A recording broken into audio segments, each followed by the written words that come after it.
Do you ever look around your home and feel a little overwhelmed?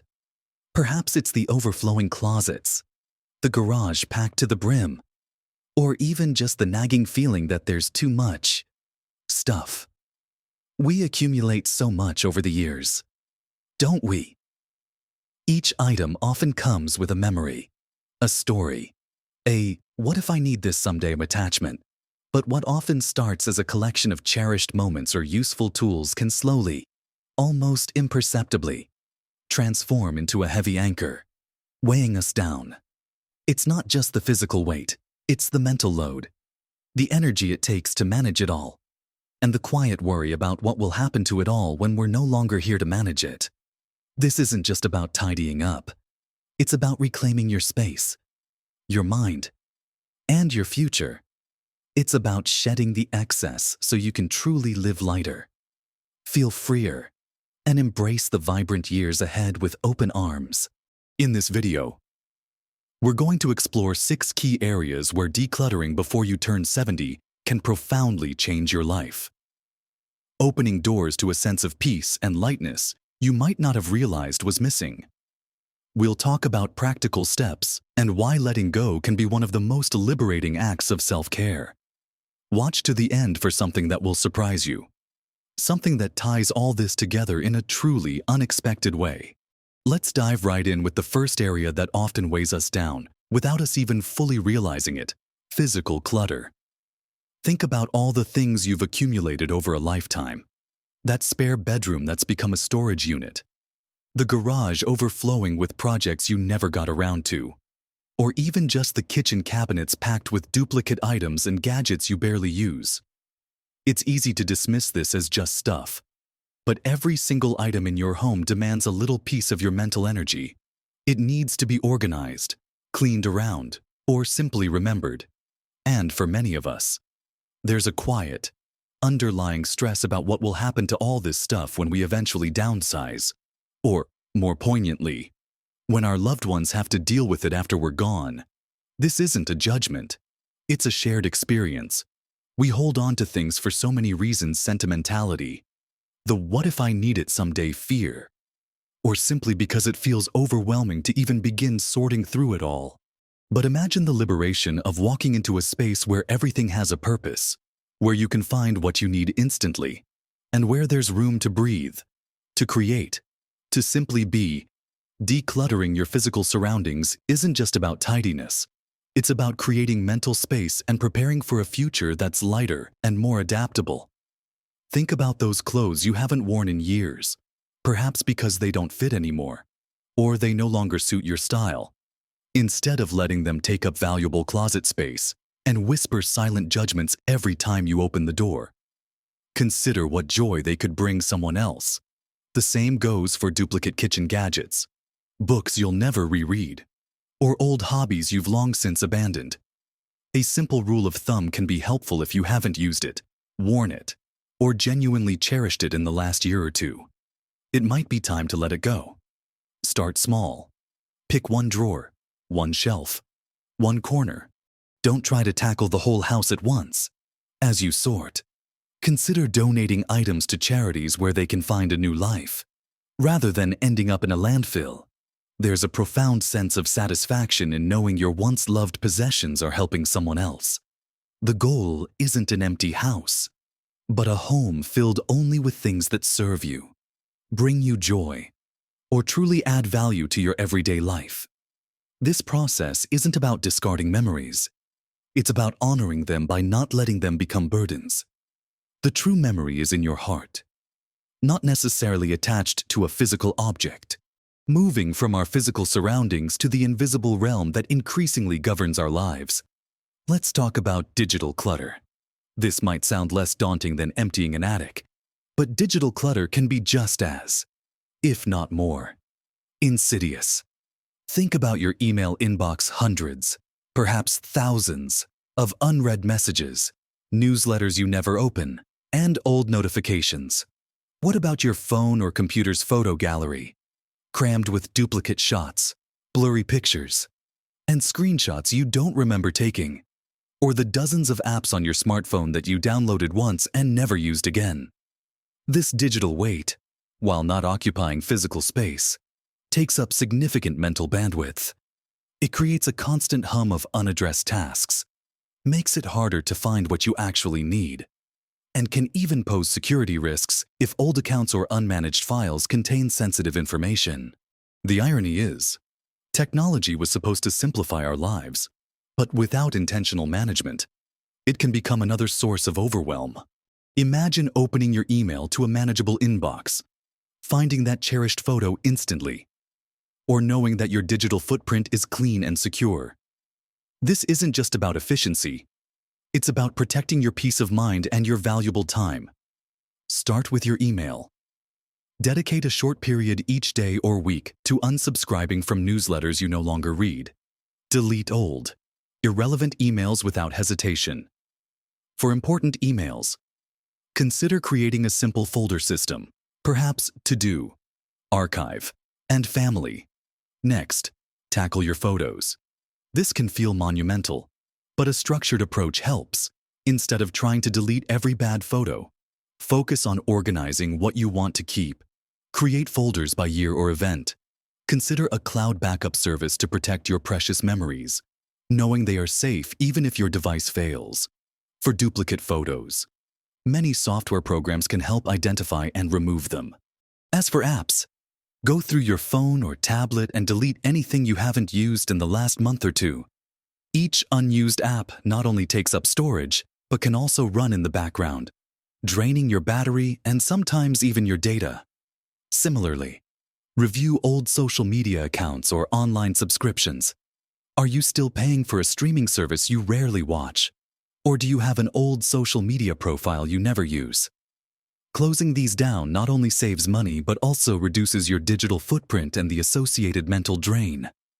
By decluttering your digital life, you're not just tidying up, you're safeguarding your privacy, ensuring your most cherished digital memories are preserved, and freeing yourself from the low-level anxiety that comes with a chaotic digital world.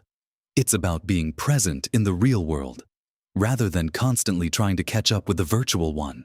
Now that we've explored shedding physical and digital weight, let's turn our attention to something equally burdensome, yet often overlooked: calendar clutter. How often do you find yourself feeling rushed, overscheduled, or committed to activities that don't truly light you up? For many of us, especially as we navigate our later years, the calendar can become a labyrinth of appointments, obligations, and social engagements that, while seemingly positive, can collectively drain our energy and leave us little time for what truly matters to us. This isn't just about having a busy social life. It's about the feeling of being constantly tethered, unable to spontaneously pursue a hobby, visit a friend, or simply enjoy a quiet afternoon because your schedule is already packed to the brim with things you feel you must do, rather than things you want to do. The painful reality is that an overcommitted calendar can lead to burnout, stress, and a profound sense of losing control over your own precious time. You might find yourself saying yes out of habit, or out of a lingering sense of duty, even when your heart is saying no. Imagine having the freedom to wake up and decide how you want to spend your day, rather than having it dictated by a rigid schedule. Imagine saying yes only to the things that truly nourish your spirit, leaving ample space for rest, spontaneity, and genuine connection. Decluttering your calendar is about reclaiming your time, recognizing its immense value, and prioritizing your well-being above all else. A powerful tool here is learning the art of saying no, gracefully and without guilt. It's not about being selfish. It's about self-preservation and respecting your own energy levels. Review your regular commitments. Are you still enjoying that volunteer role? Is that weekly group meeting still serving you? Or has it become a chore? Perhaps you've been on a committee for years out of loyalty, but your passion for it has waned. It's perfectly acceptable, and indeed healthy, to step back or reduce your involvement in activities that no longer bring you joy or align with your current priorities. This might feel uncomfortable at first, especially if you're used to being the reliable person everyone counts on. But remember, your energy is finite, and by freeing up time from commitments that drain you, you create space for new, more fulfilling experiences, or simply for quiet moments of reflection. Prioritize your health, your hobbies, and your relationships that truly uplift you. Schedule in downtime, me time, and flexibility. By intentionally clearing your calendar of clutter, you're not just gaining hours, you're gaining peace, autonomy, and the capacity to truly live life on your own terms. Next, let's delve into a type of clutter that's perhaps the heaviest of all, because it resides not in our homes or our calendars, but deep within us: emotional clutter. This refers to the collection of unresolved grudges, lingering regrets, past hurts, and unspoken resentments that we carry around. Just like physical clutter, emotional clutter takes up valuable space in our hearts and minds. It saps our energy, colors our perceptions, and can manifest as chronic stress, anxiety, and even physical ailments. We might cling to these emotions for various reasons: a sense of injustice, the belief that holding on to anger punishes the person who wronged us, or simply the sheer difficulty of knowing how to let go. The painful reality of emotional clutter is that it keeps us tethered to the past, preventing us from fully experiencing the joy, peace, and love available in the present moment. It's like carrying a heavy backpack filled with bricks everywhere you go, even though you could choose to set it down. Imagine the profound relief of truly forgiving someone, not for their sake, but for your own. Imagine releasing the guilt over past mistakes, understanding that you did the best you could with the knowledge you had at the time. Imagine the lightness of being free from the burden of a decades-old grudge. Decluttering emotional baggage is perhaps the most transformative step you can take towards a lighter, freer life. It begins with acknowledging what you're holding on to. Is there an old family feud that still stings, a friend who disappointed you years ago, a personal failure that you revisit with regret? The first step is to gently bring these feelings to the surface, not to relive them, but to observe them. Forgiveness, both of others and of ourselves, is a cornerstone of this process. It doesn't mean condoning harmful actions. It means choosing to release the negative emotional grip they have on you.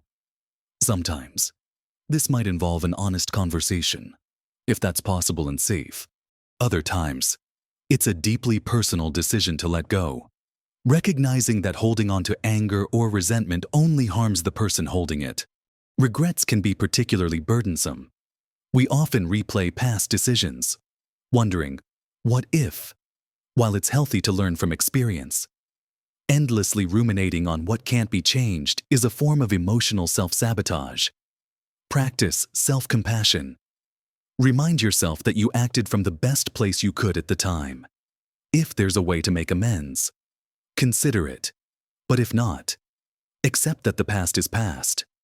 Sometimes, professional help, like speaking with a therapist or counselor, can provide invaluable tools and support for navigating deeply ingrained emotional patterns. They can offer strategies to process trauma, manage grief, and develop healthier coping mechanisms. Ultimately, decluttering emotional baggage is about making a conscious choice to live in the present, to open your heart to new experiences, and to cultivate inner peace. It's about recognizing that you deserve to live without the weight of the past dragging you down. By letting go, you create space for more joy, more love, and more authentic connections in your life right now.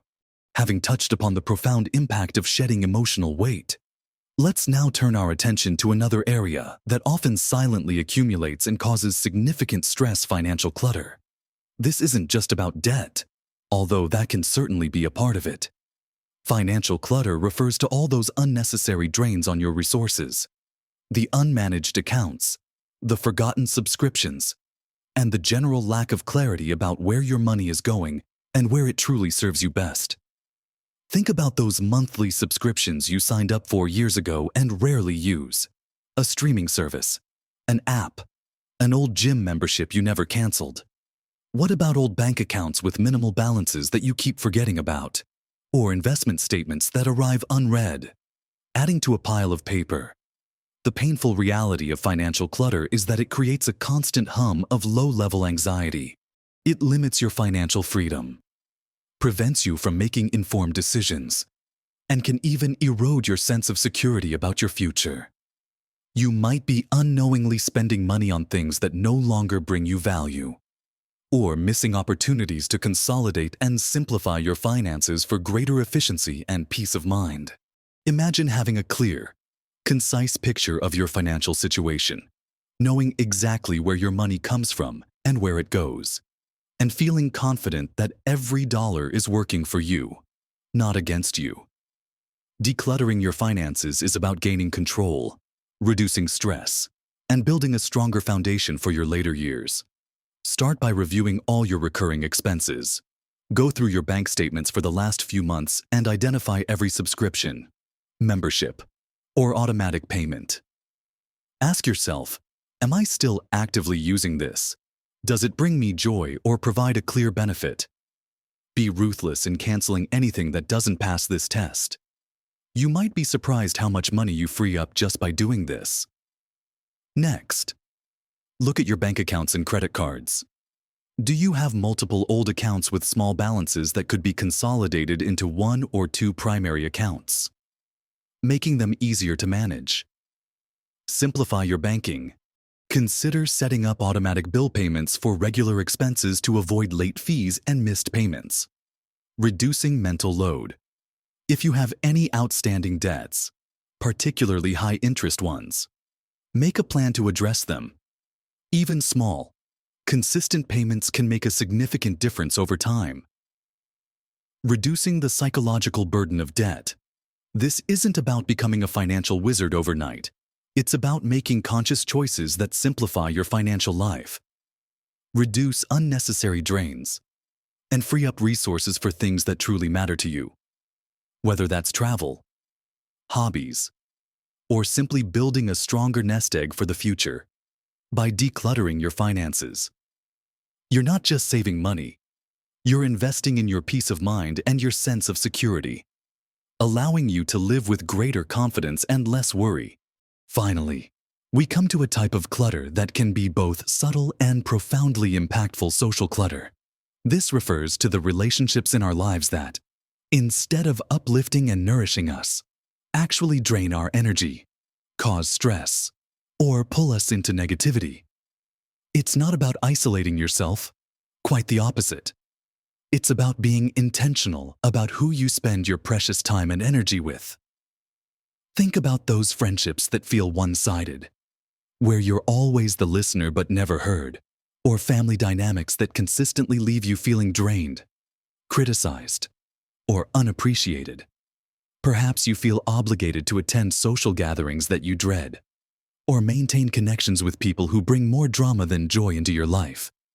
The painful reality of social clutter is that it can slowly erode your self-esteem, perpetuate negative thought patterns, and prevent you from fully engaging with people who truly uplift and support you. Your energy is a finite resource, and allowing it to be consistently depleted by toxic or unfulfilling relationships is a profound disservice to yourself. Imagine your social circle as a beautiful garden. You want to cultivate vibrant, supportive plants that flourish and bring joy, not weeds that choke out the good. Decluttering your social life is about setting healthy boundaries, recognizing your worth, and making conscious choices about who you allow into your inner circle. This isn't about cutting people off abruptly or being unkind. It's about acknowledging which relationships genuinely nourish you and which consistently deplete you.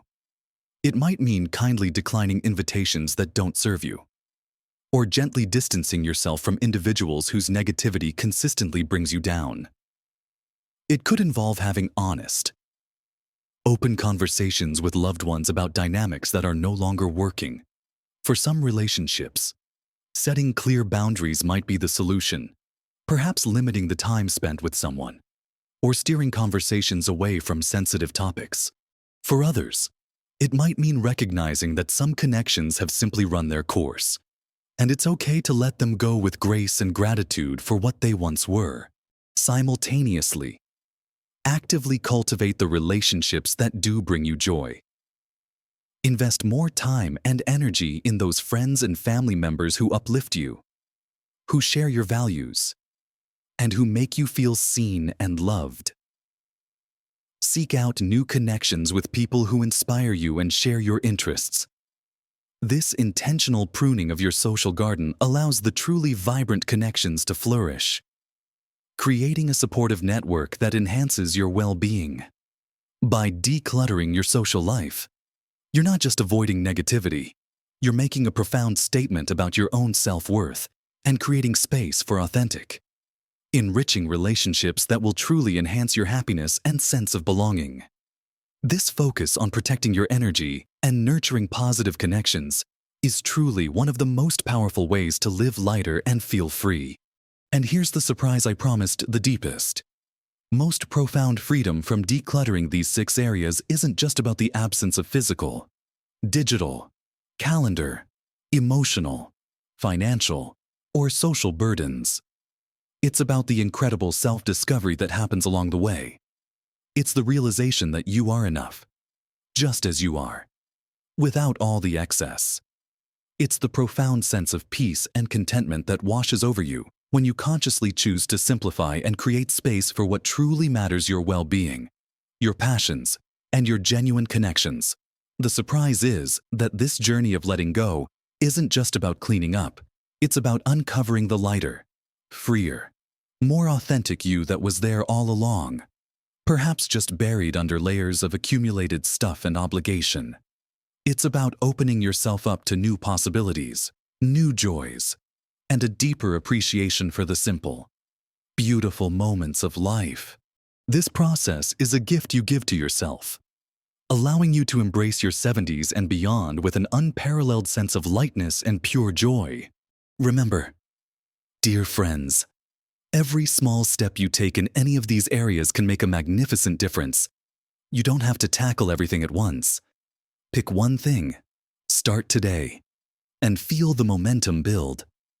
These aren't just chores, they're acts of self-love, paving the way for a more vibrant, joyful, and deeply peaceful future. I truly hope this conversation has sparked some ideas and given you the courage to begin your own decluttering journey. I'd love to hear your thoughts and experiences. Have you already started decluttering any of these areas? What was the most challenging or the most liberating part for you? Please share your wisdom in the comments below. Your insights can truly inspire others in our community. If you found this video helpful, please give it a thumbs up. It really helps our channel reach more people who might benefit from this message. And if you haven't already, consider subscribing for more content dedicated to helping you live your best life at every age. Thank you so much for joining me today. Live your best life at every age.